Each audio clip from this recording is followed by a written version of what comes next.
Thank you very much for joining me. It's really good to talk to you. Thank you so much for having me. It's a pleasure to be here. So talk to me. You look fabulous, by the way. So do you. It's so good. Thank you very much. Jealous. I love your hair. I'm going to get a wig just like that. So, Aoife, talk to me about when your condition was diagnosed. What was it that sort of made you realise, hang on a minute, this isn't right? Yeah. So I was 16 years old and I went into full retention after a bout of shingles. What do you mean full retention? Full retention, so couldn't wee at all. So the shingles come up on my groin area and attacked the nerves within my bladder. So, yes, I stopped weeing at 16. So effectively the last time I did a sit-down wee on a toilet was, when I was 16 years old. So was it the shingles then that triggered this condition? Yeah, they think so, yeah. Although most that are diagnosed with Fowler's never have a proper reason for their diagnosis. But it always happens secondary to something else. You can't just be born with Fowler's syndrome. Oh, God, that must have been awful. Absolutely, yeah. Awful. Terrible. I remember at that time nurses turning on all the taps, trying to just sit me on the loo, get me to go to the toilet. But obviously that didn't happen, so I had to learn to self-catheterise from there on in, and I now have a suprapubic catheter, which sort of comes out. It's an indwelling catheter as opposed to a self-catheter, so it just empties away into a bag. That's really? What I've got now. Yeah. Oh, how annoying. So how old are you now? I'm 29 now, Oh, yes. God, you don't look that old at all. Thank you so much. You look great, and you've had to deal with this, then you've been looking after the self-catheterising for, what, 13 years? Yes, that's right, yeah. So, and I guess it impacts so much. I've had over 100 general anaesthetics now in the last, 13 years, just to sort of keep me here, really. A lot of them are routine procedures that need to be done via a GA. So hospital just becomes, an everyday part of life.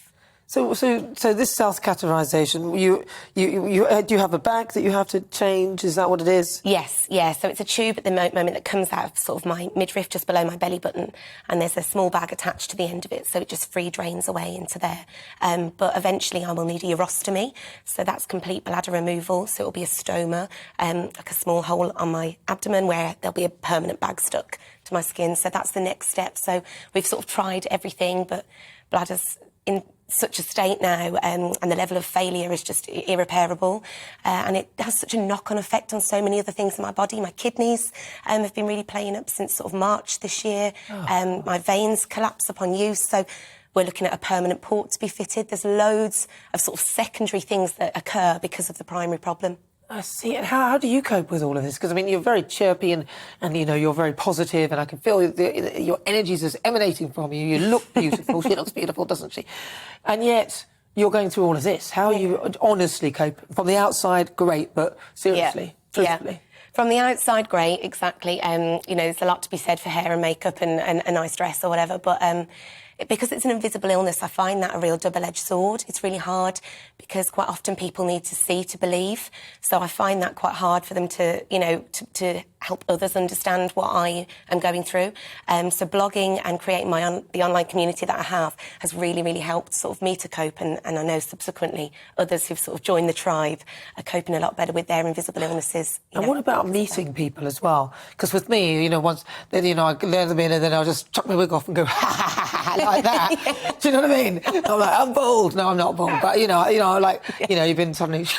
They sort of grab your hair and then they realise it's come off. And you think... Yeah, I know. But with you, I mean, again, you've got to tell people. How does that work? And have you met someone? And hopefully you've got something nice who's kind to you. Yeah, no, I have. And do you know what?